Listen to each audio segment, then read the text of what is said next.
No, I held on to my spiritual beliefs until I was about 21, 22, and I had a kind of a falling out with my childhood religion. And I did what a lot of people do when that happens. I get angry. There's this feeling that I had been played, tricked, conned my whole life, and I was mad about it. And I kind of threw the baby out with the bathwater. No coincidence, I suppose, that was about the same time when my life really became unbearable, and I sort of started circling the drain, so to speak, with my substance abuse, drinking, drugs, alcohol, other things that maybe don't even want to mention here. Eventually, it just hollowed me out. There's hardly anything human left of me. And that's why I was relieved when I got arrested on, I think it was January 27th, 2008. I was relieved. I was like, well, finally, now something's got to change. I'll have to do something about this. So I just started going these 12 steps. I didn't really listen to anything anybody told me.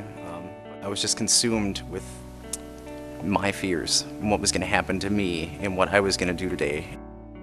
And my agenda, what I was going to accomplish in this world, and why don't people like me, and why didn't I do this right, and why can't I do that right? And it's a miserable existence to live that way. I kept going, and eventually some of the things that they were saying were sinking through and softened me up a little bit. So what happened was I ended up having a long conversation with a friend of mine who pointed out to me that even though I thought I was working these 12 steps, I wasn't, because I had absolutely not surrendered anything to my higher power, to God. Really all I was doing was pursuing my own agenda relentlessly and then getting frustrated because life wasn't going the way I wanted to. I was kind of a victim of this delusion that I could get happiness and satisfaction out of this life if I ran it well. But it got me thinking,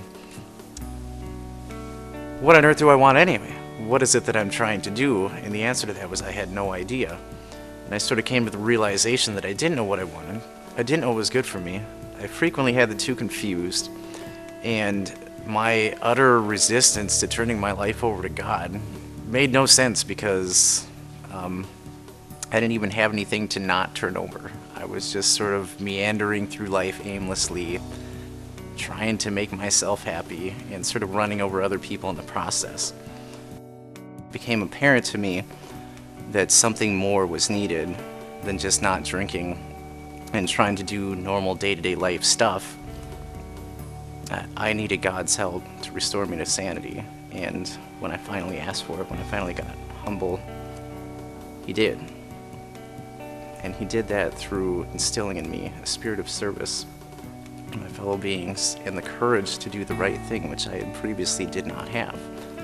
Doing the right things, it takes some guts sometimes, and guts was not something that I had a whole lot of back then.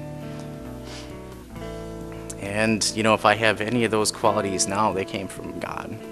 I did not conjure them up out of some mysterious void in me.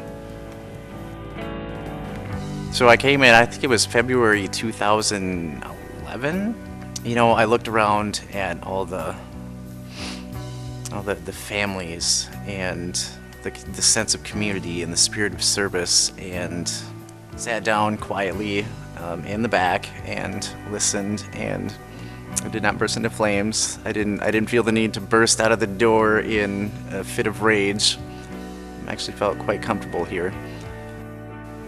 I didn't know people like me could change. I didn't know that you could be blown out on drugs and alcohol and live a life of crime, I guess, sin.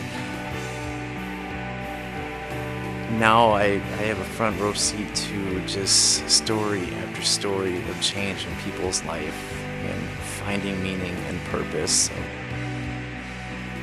And it turns out I was wrong. I was wrong not to have any hope.